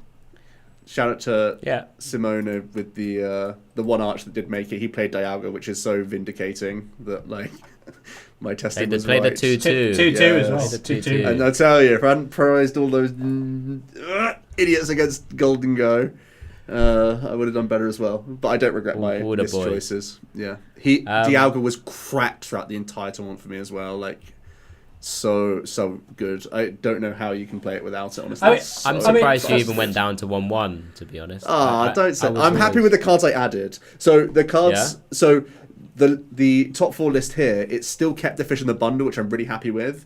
The Squawk I still don't love, but the cuts here, it cut a research, it cut a Countercatcher, which was busted, and it cut a 10th energy, which is also really scary, because sometimes you go to 8 with Dialga, and then you need to keep enough floating energy that you don't get trapped and lose against a Budu lock, which I still almost did in the tournament, actually, by mistake, which is quite funny. The Artisan Jamming Tower flip-flop is something I'll probably do, though. I like that. It's just another let me play the game card, so I'll probably do that as well. Yeah. I mean, for me, I like the Artisan in the list. Dialga's the main pull of playing the deck for me. Yes.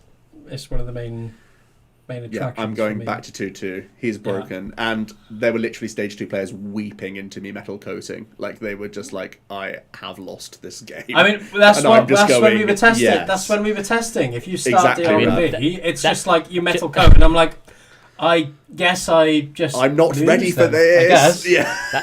That's literally what Joe tried to do on stream and then got mugged off by a Defiance band.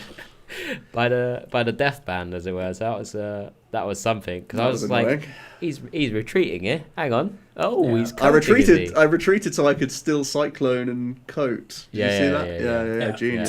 Turn 1 metal coating is terrifying. It's but then all of a sudden, Alex was the Cyclone was still correct. I'm pretty sure, but yeah, because that was my development turn, because I hadn't played a freaking guy down all game. But yeah. Silly game. Well, let's get to the last list we haven't actually spoken about, which is Ryuki's list. Yes. You know, he's as we've all said already, he's come over, stolen away 2 invites from the Western. The invites. I mean, what's crazy? I mean, it's like 2 events that he's attended in Europe, and he's won them both. Yep. One being an IC. It's just such an achievement. His list is wild as well. No Blood Moon stands out to me like a sore thumb. I feel like Blood Moon is so crucial in this list, but clearly not. Yeah, keeping it fairly fair in comparison, just focusing on the other aspects of the deck, right? I would have expected a second. Even with that, you should be leaning more into Terapagos in that stage, but then you're only playing 3 Area 0. So it's like you've cut corners in so many ways. He has bolstered the support account, which I like. The extra research, the extra Iono, that feels really good. And that was one of my only gripes whenever I was testing this, is that sometimes you're just sat on dead hand, and if your one guy with a DTE goes down, you're just cooked. So I at least like a bolstered support account, but the cuts do terrify me a little bit. I was expecting second Cloth. I thought if he was going to drop Blood Moon, because if you cut Blood Moon, yes. Okay. Yeah. But it's mostly a Budu deck, really. Yeah, it really is more like a Budu poison deck. It's one of the things that impressed me, and I guess even after we spoke to Ben Pollock, who played Ryuki in day 1, a mirror match. Yeah. The fact that just like that, just with a snap and tick in his head, he knew exactly what the numbers were every single time to very instantly get the knockout with Serendipity. No thinking required. It was pure just, I know exactly what's going to happen on his turn. And that was really impressive. I guess it's just, I guess if I put myself in that situation, every time I'd be second guessing myself, which knockout 100%. Am I taking? Is this the right calc? Am I putting the right Pokemon down? Am I getting the right numbers with Binding Mochi, Monkey Dory?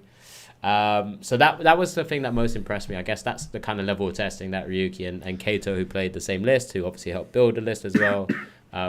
It's definitely they're flow charting, right? That's basically them saying that they've already flow charted everything, and they can just sort of recall at that point. It's not even counting; it's just recall of X, Y, Z sort of thing. But yeah, I mean, look, it came to fruition. I would love to find out how many times the donk happened across the sort of 3 days, as it were. Probably a lot. So, yeah, probably. I mean, it's a pretty fair deck otherwise. And then just by having the extra, I don't know, percentage gains you have because you can donk, it just kind of means Cloth was a lot better than I thought it could actually be. I didn't actually put a lot of respect on Cloth going into the weekend, despite knowing we had friends playing. I watched it a bunch in the Discord, so I knew that potential was there. But I still wouldn't have had it mapped out to win the event. No, me neither. No. I think what's cool is Guardi had too much of a good matchup into it for me to not respect it, but for me to expect it to have done so well.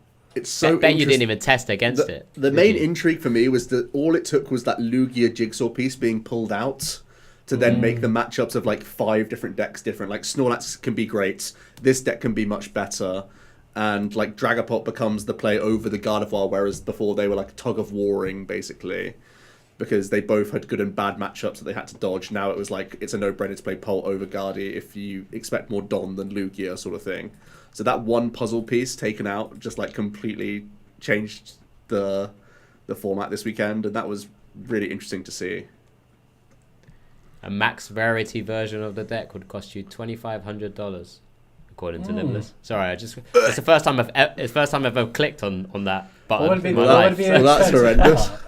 What would be the expensive one? Terrapagos and Fez, is it? The Ultra Ball. As in like the Plasma Freeze Ultra Balls. Right, on that note, can we wrap up? Because I mean, look, it was an incredible final. It was pretty hype for the moment. It's probably not the best watch, and it's not going to be something that's going to go down for the ages. But first ever Japanese international champion. Yes. Cool. It would have been the first ever for either side, whoever had won. Yes. So if Natalie did instead. OC's fallen in 2 finals this season. Yeah. So again, pretty cool, and it was an overall great tournament, despite the long day on the first day for both players and us working. Despite I have to work, all of us. It was great. All of us. But yeah, I thoroughly enjoyed it as per. It was in my home city as always, so it's kind of, it's always great to cast that. So yeah, that's it really. I don't know, boys. Any final thoughts? No, good Closing weekend. thoughts from people. A good weekend had by all. Yeah, very happy. That was my headline.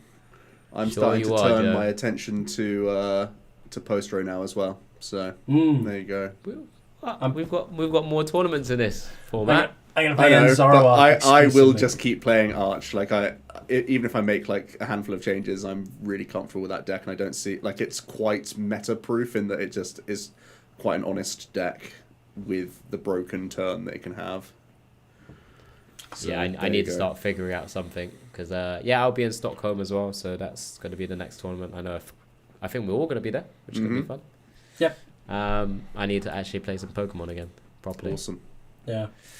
Let's close it off here. It's a bumper episode. Sorry, Ben. I'll let you have one more final say. Go on. No, I was just going to say what I'm up to this weekend. I don't know if we're going to do that. Go on. Go. Yeah. Go on, then. You started now. Going to a cup. There you go. Done. What are you playing? I'm going to play Yoshi's Dragapult with a Thornton. Nice. Yoshi's Dragapult. What's in Yoshi's Dragapult? Thornton. 3 lands. Thornton.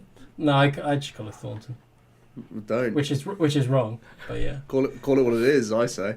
Yeah, maybe. You might need to get that out of your system, by the way. I know, Just saying. No, that's fine. It's fine. Good. Joe's off to a challenge. I'm going to try and visit a Pokemon store of some sort just so I can, and immerse myself in the Pokemon Day stuff. Try and get some promos. Which that's nice. Right, yeah. And there's also a Direct tomorrow. Oh, yeah, there is. There's probably already come out by the time we've... Yeah. Yeah, Pokemon Day tomorrow. Depends how quick Rab is on the button, I guess. But yeah, let's end that there. Thank you very much, everyone, for sticking with us. It's a pretty big episode because of EUIC. We'll hopefully have another pod pretty soon. I guess Vancouver's coming up in a couple of weeks, so we can try and get something out before then as well in terms of our thoughts. Yeah. But yeah, thank you very much. Make sure you're subscribed if you can. But yeah, bye. And hit that bell so you don't miss a single video. Yeah, yeah, maybe. On Omnipoke. Yeah, there you go. Bye. Toilet.